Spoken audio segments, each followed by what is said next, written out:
কৌস্তপনী কাকতিৰ সৈতে পোনপটীয়াকৈ সংযোগ স্থাপন কৰিছোঁ কৌস্তপ মই আপোনাৰ কাষলৈ আহিছোঁ গৌতম কনষ্ট্ৰাকশ্যনৰ বিৰুদ্ধে অভিযোগ দীঘলীয়া কিন্তু তাৰ পাছতো এটাৰ পাছত আন এটা কামৰ ঠিকা গৌতম কনষ্ট্ৰাকশ্যনে লাভ কৰে য'ত তেওঁলোকে কামেই সম্পূৰ্ণ কৰিব নোৱাৰে বিভিন্ন দল সংগঠনে প্ৰতিক্ৰিয়া প্ৰকাশ কৰিছে মই পোনপটীয়াকৈ আপোনাৰ সৈতে সংযোগ স্থাপন কৰিছোঁ আপোনাৰ জৰিয়তে এই সন্দৰ্ভত সবিশেষ জানিব বিচাৰিছোঁ কৌস্তপ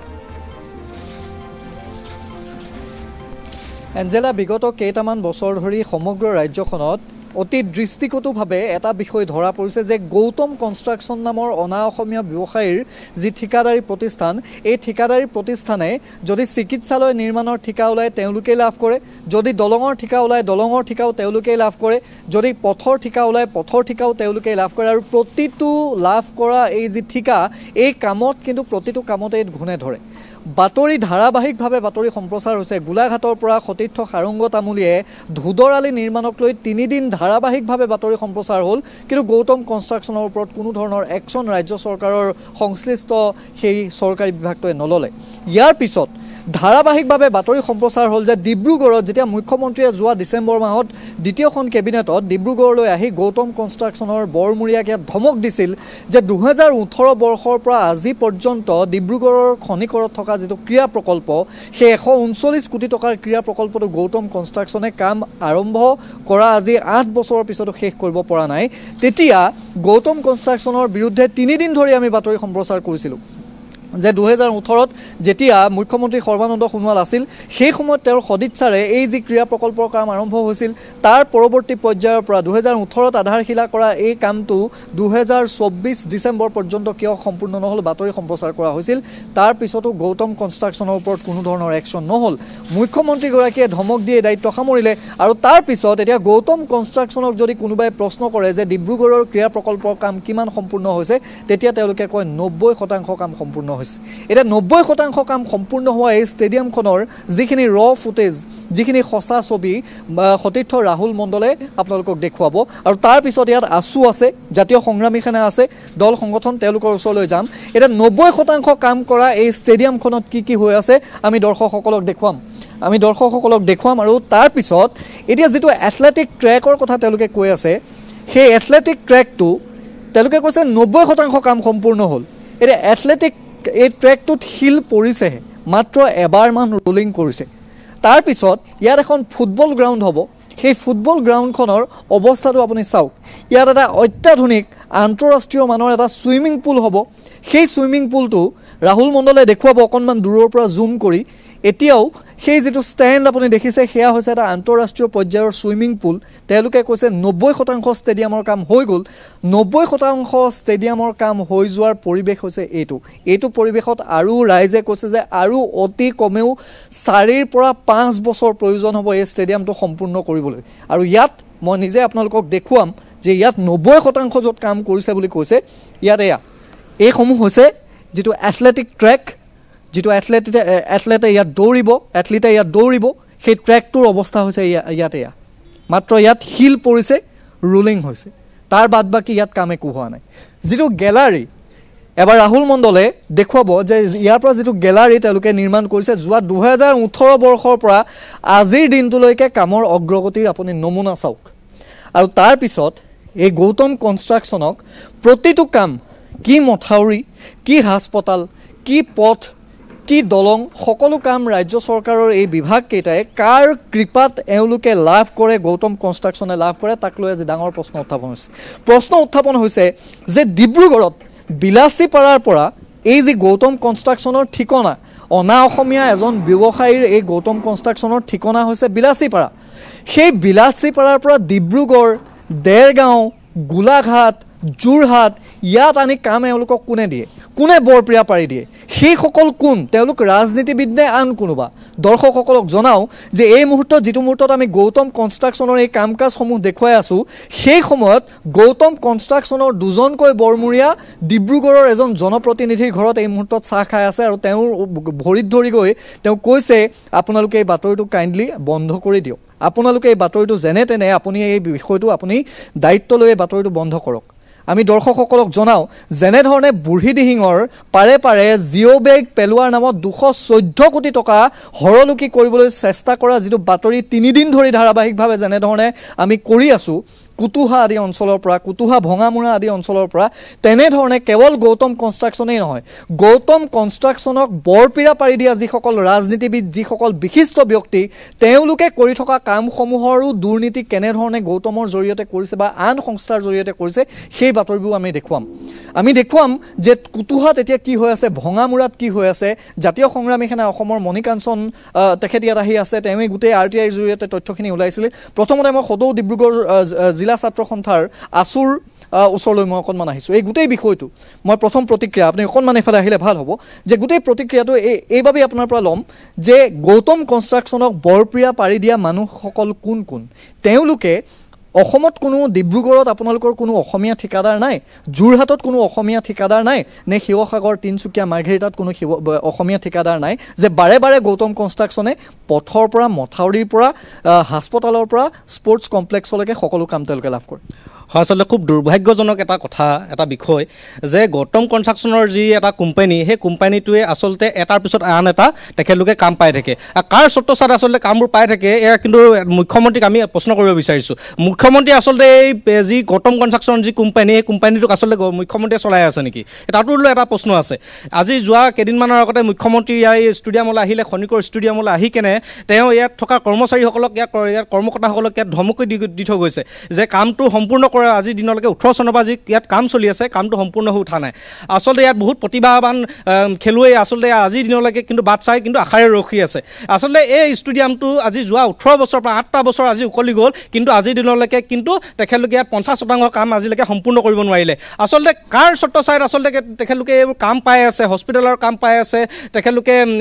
দলঙৰ কাম পাই আছে এটা কাম সম্পূৰ্ণ নোহোৱাকৈ তেখেতলোকে আৰু এটা ঠিকা পায় আচলতে কাৰ স্বত্বচায়ত পাই আছে কিন্তু আমাৰ কিন্তু ছাত্ৰ সন্থাৰ এটা প্ৰশ্ন আৰু আমি ডিব্ৰুগড়ৰ যি চকিটিঙি ডিব্ৰুগড় খনিকৰ ষ্টেডিয়ামৰ যিসকল ইয়াত কৰ্মকৰ্তাই ইয়াত কাম কৰি আছে বা ইয়াত গৌতম কনষ্ট্ৰাকশ্যনৰ যোনে ইয়াত কাম কৰি আছে তেখেতলোকক আমি সকীয়াই দিছোঁ যদি আপোনালোকে যদি এই কাম সম্পূৰ্ণ কৰিব পৰা নাই আমি ছাত্ৰ সন্থাই দাবী জনাইছোঁ এই কাম আপোনালোকে ইয়াতে এৰি দিয়ক ইয়াত আমাৰ থলুৱা খিলঞ্জীয়া আমাৰ ভূমিপুত্ৰ ইয়াত ঢেৰ ঠিকাদাৰ আছে তেখেতলোকে এই কামবোৰ কৰিব যদি আপোনালোকে কাম কৰিব পৰা নাই বহিৰা বনিয়াক আপোনালোকে কাম দি কেনে এই কামটো কিন্তু আজিলৈকে 8 বছৰে সম্পূৰ্ণ কৰিব পৰা নাই আমি ছাত্ৰ সন্থাই বাৰম্বাৰ স্মাৰক পত্ৰেদি যোগেদিও আপোনালোকক জনাই আহিছোঁ মুখ্যমন্ত্ৰীক মহোদয়কো জনাইছোঁ যে এই কামটো বা আমাৰ এই ডিব্ৰুগড়ৰ যি এটা সম্পদ এই ডিব্ৰুগড় আচলতে এটা সম্পদ হয় এই সম্পদটো আজি দিনলৈকে কিন্তু আধাৰশিলা কৰাৰ পিছতো আজি দিনলৈকে সম্পূৰ্ণ হৈ নুঠিলে আচলতে কাৰ স্বত্বচায়ত দলঙৰ কাম পায় কাৰ স্বত্বচায়ত আচলতে হস্পিটেলৰ কাম পায় এই গৌতম কনষ্ট্ৰাকশ্যনে এয়া কিন্তু ৰাইজে জানিব লাগে ৰাইজৰ এটা প্ৰশ্ন আপুনি বুঢ়ীদিহিঙৰ সেই দৃশ্যসমূহ আমি যেতিয়া পোনপটীয়া সম্প্ৰচাৰ কৰি আছোঁ তেতিয়া আপুনি দেখিছে সেই দৃশ্যসমূহ কেনেধৰণে তলত কাম কৰিছে হয় দেখিছোঁ আচলতে বুঢ়ীদিহিঙৰ যিটো অৱস্থাত তেখেতলোকে আধা কাম এৰি কেনে তেখেতলোকে ৰখি আছে আচলতে তেখেতলোকক আমি যেতিয়া তেখেতলোকৰ লগত যেতিয়া প্ৰশ্ন কৰিলোঁ তেখেতলোকে এটা আমাক উত্তৰ এটাই দিছে যে মুখ্যমন্ত্ৰীয়ে বোলে তেখেতলোকৰ যি পাবলগীয়া ধন তেখেতলোকে মোকলাই দিয়া নাই আচলতে মোকলাই যদি দিয়া নাই তেখেতলোকে কামটো ৰখাই থৈছে কামটো তেখেতলোকে যদি অসম চৰকাৰ যদি কামটো যদি এই ক্ষেত্ৰত যদি তেখেতলোকক পইচা দিব পৰা নাই বা পুঁজি মুকলি কৰি দিব পৰা নাই তেন্তে অসম চৰকাৰৰ এইটো দায়িত্ব হয় যে অসমৰ ৰাইজক জনোৱা অসমৰ সংবাদ মাধ্যমক জনোৱা যে কামটো কি কাৰণে ৰখি আছে যদি পুঁজিৰ অভাৱ হৈছে তেন্তে কামটো কৰিবই নালাগিছিলে এতিয়া প্ৰসংগটো হ'ল মণিকাঞ্চন আছে জাতীয় সংগ্ৰামী সেনা মই আপোনাৰ ওচৰলৈ আহিছোঁ RTIৰ জৰিয়তে আপুনি সকলো তথ্য ওলাইছিল দেখিছিলোঁ আমি 2 মিটাৰৰ 16 মিটাৰৰ ঠাইত 16.5 মিটাৰৰ ঠাইত তাত 2 মিটাৰ জিঅ' বেগ এপ্ৰন তাত পাৰিছে এতিয়া গোটেই তাত ছিটুৱেশ্যনটো কি হৈ আছে যেতিয়া বাতৰি হ'ল সেইদিনা গৈ অভিযন্তা তাত গৈ ওলালগৈ আপোনালোকক হাতে ভৰিয়ে ধৰি কামখিনি আৰম্ভ কৰিবলৈ দিলে য'ত ৰাইজে বন্ধ কৰি দিছিল কিন্তু গৌতম কনষ্ট্ৰাকশ্যনৰ বিৰুদ্ধে কিবা শাস্তিমূলক পদক্ষেপ তেওঁলোকে গ্ৰহণ কৰিলে নে নাই আপোনালোকে ND24 সমগ্ৰ টীমটো আহি জাতীয় সংগ্ৰামী সেনা কেন্দ্ৰীয় সভাপতি চিতু বৰুৱা আহিছিলে কেইবাদিনো প্ৰতিবাদ কৰা হ'ল কেইবাদিনো নিউজো কৰা হ'ল কিন্তু আপুনি এতিয়া আমি এটাই মনত ভাৱ আহিছে যে কি এইখন চৰকাৰৰ দিনত প্ৰতিবাদৰ কোনো ভাষা নাই মানে ইমানকৈ নিউজ হোৱাৰ পিছত আমি জাতীয় সংগ্ৰামী সেনা ডিব্ৰুগড় জিলা সমিতিয়ে জিলা উপায়ুক্ত মহোদয়ক জনোৱাৰ পিছত আমি WRD ডিপাৰ্টমেণ্টৰ মুখ্য কাৰ্যবাহী বিষয়াক জনোৱাৰ পাছতো কিন্তু অতদিনে তাত এটা এনকুৱাৰী নহ'লে কিন্তু সেইদিনাখন আপোনালোকে নিউজ কৰাৰ পিছত যেতিয়া কামটো বন্ধ কৰি দিয়া হ'ল পিছদিনাখন WRD ডিপাৰ্টমেণ্টৰ এজন ইঞ্জিনিয়াৰ গ'ল তাৰপিছত আপোনাৰ গৌতম কনষ্ট্ৰাকশ্যনৰ বিষয়ববীয়া গৈ কেনে তেখেতলোকে কামখিনি কৰিম বুলি ৰাইজক প্ৰতিশ্ৰুতি দি কামখিনি আৰম্ভ কৰিছে কিন্তু এটা আচৰিত কথা এই যে এই চৰকাৰখনক মানে আমি বহুত বিশ্বাস কৰিছিলোঁ তেখেতলোকে কামবিলাক কৰিছিলে কিন্তু এই চৰকাৰখনৰ দিনত প্ৰতিবাদৰ কোনো ভাষা নাই মানে প্ৰতিবাদৰ কোনো হেৰি নাই। এতিয়া আপোনালোকে কি কৰিব য'ত কোনো ধৰণৰ তেওঁলোকৰ বিৰুদ্ধে শাস্তিমূলক ব্যৱস্থা আজিলৈকে গ্ৰহণ নকৰিলে সমস্যাখিনি সমস্যা হৈ ৰ'ল। যোৱা বৰ্ষ বা বিগত বৰ্ষসমূহত যেনেধৰণে কুতুহা, ভঙামুৰা, আহোম গাঁও এই হাজাৰ হাজাৰ মানুহে পানীৰ মাজত বানত ককবকাই থাকিবলগীয়া হয়। এইবাৰো সেই একেই হ'ব যদি বান আহে। বিশ্ব বেংকে ভাবিছে যে বুঢ়ীদিহিং নদীখনে বিৰাট মাটি খহাই অঞ্চলটো শেষ কৰি দিছে। সেইকাৰণে 39টা প্ৰজেক্ট টোটেল ভগামূৰৰ দৰে 39টা আপোনাৰ দেউৰী কললোৱা দেউৰী গাঁও, ভুৰভুৰি, তাৰপিছত নতুন বলাই, কুতুহা, চৰাইবাহী, তাৰপিছত ইটাখুলি এনেকৈ কৰি গোটেই বুঢ়ীদিহিংখনত 39টা প্ৰজেক্ট গৌতম কনষ্ট্ৰাকশ্যনে কাম পাইছে বুলি আমি অৱগত হৈছোঁ। কিন্তু এই সমগ্ৰ কামখিনি কৰি আহোঁতে তেখেতলোকে সকলোতে 2 মিটাৰে কৰি আহিলে। ইয়াৰ ফলত কি হ'ব? ইয়াৰ ফলত চৰকাৰে 10 বছৰত ঋণটো মাৰিব লাগিব আৰু কিন্তু কাম আমাৰ তেনেকৈ থাকি যাব।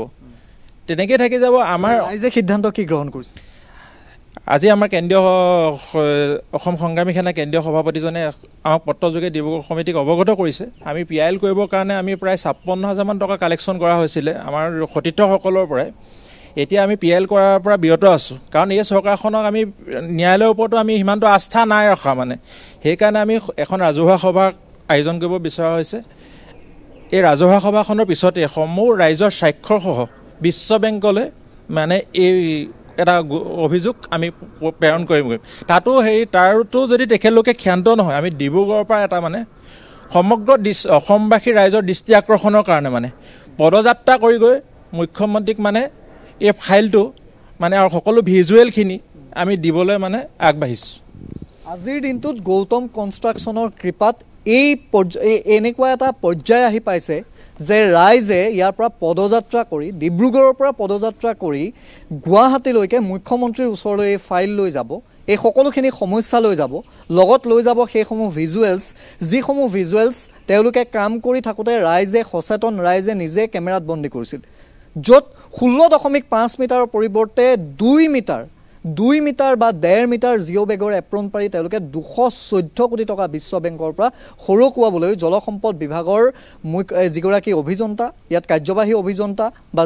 যিসকল বৰমূৰীয়া সেইসকলৰ জৰিয়তে সৰকুৱাবলৈ তেওঁলোকে চেষ্টা কৰি আছে। আৰু তাৰপিছত 2018 বৰ্ষৰ পৰা আজি 2025 বৰ্ষলৈকে এই ডিব্ৰুগড় ক্ৰীড়া প্ৰকল্পৰ আকৌ এবাৰ ভিজুৱেলছখিনি দেখুৱাব ৰাহুল মণ্ডলে, য'ত তেওঁলোকে 90% কাম সম্পূৰ্ণ হৈছে বুলি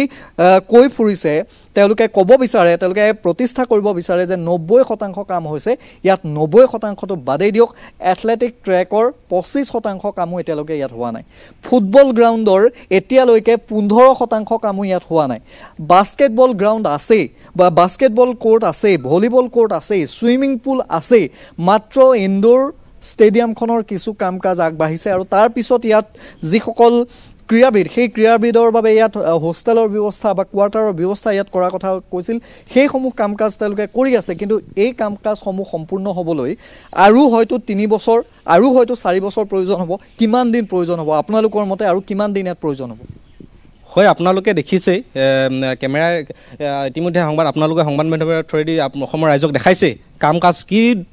কিটো তীব্ৰ গতিত চলি আছে। ইয়াত যি ধৰণে ইয়াত কাম কৰিব লাগিছিলে তেনেধৰণে কাম কৰাই নাই। আজিৰ পৰা ইয়াত আৰু মিনিমাম আপোনাৰ 4 বছৰ ধৰি থওক। ইয়াত 4 বছৰ কাম কৰোঁতে আৰু তেখেতলোকৰ সময় লাগিব। আৰু তেখেতলোকে কৈছে যে 90% কাম হৈ গ'ল। ইয়াত তেখেতলোকে কেমেৰা মিছা কথা নকয়, কেমেৰা আছে। আমি আহিছোঁ, ছাত্ৰ সন্থাৰ ইয়াত সদস্যসকল আহিছোঁ, দেখিছোঁ ইয়াত 90% কাম হৈছে নে ইয়াত 50% কাম আজিলৈকে সম্পূৰ্ণ হৈছে। অসমৰ মুখ্যমন্ত্ৰী আহিব লাগে, পুনৰবাৰ ইয়াত আহিব লাগে। আমি পৰৱৰ্তী মুহূৰ্তত আকৌ যাম আপোনাৰ কাষলৈ। কৌস্তভৰ জৰিয়তে এনেধৰণে দেখিবলৈ পোৱা গৈছে দল সংগঠনে তেওঁলোকৰ অভিযোগসমূহ দাঙি ধৰিছে। পৰৱৰ্তী সময়তে যদিহে গৌতম কনষ্ট্ৰাকশ্যনৰ বিৰুদ্ধে ব্যৱস্থা লোৱা নহয় তেন্তে আৰু পদক্ষেপ গ্ৰহণ কৰিব দল সংগঠনে, তেনে মন্তব্য প্ৰকাশ কৰিছে। মুখ্যমন্ত্ৰী ডক্টৰ হিমন্ত বিশ্ব শৰ্মাই আজিৰ পৰা কেইটামান দিন পূৰ্বে তাত উপস্থিত হৈ ধমক প্ৰদান কৰিছিল তাত কাম কৰি থকা লোকসকলক। বিভাগীয় কৰ্তৃপক্ষৰ সৈতে মুখ্যমন্ত্ৰীগৰাকীয়ে কথা বতৰা পাতিছিল। আমি এই মুহূৰ্তত মুখ্যমন্ত্ৰীগৰাকীৰ সেই প্ৰতিক্ৰিয়া আকৌ এবাৰ আপোনালোকলৈ আগবঢ়াই ল'ব বিচাৰিছোঁ। मैं भूल कोई वाला रास्ता से जहां हम आया खाली हमारा वॉल बैक कर देने से रास्ता 4 लेन हो गया।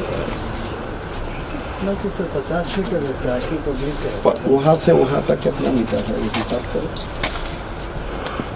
वहां से वहां तक तो हमारा है और बाकी रास्ता आगे है कि वेटनरी डिपार्टमेंट कोई भी तो सरकारी है। रोज को बोल देता हूँ ये जैसे झुपड़पट्टी जैसा तुम लोग ने बना दिया जगह को काम ही नहीं किया कर देंगे सर 5-6 महीने को 7-8 महीने में कैसे करेगा इसको अभी तो ये बनाना है ग्राउंड बनाना है इसमें ट्रैक करना है फीलिंग हुआ एथलेटिक ट्रैक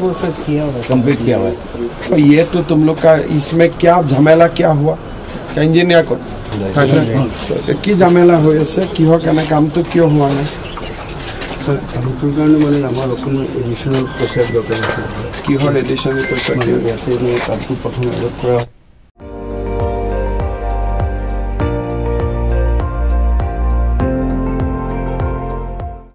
আপুনি চাই আছে ND24 সৰ্বশ্ৰেষ্ঠ নহয় সৰ্বোত্তমৰ দৌৰ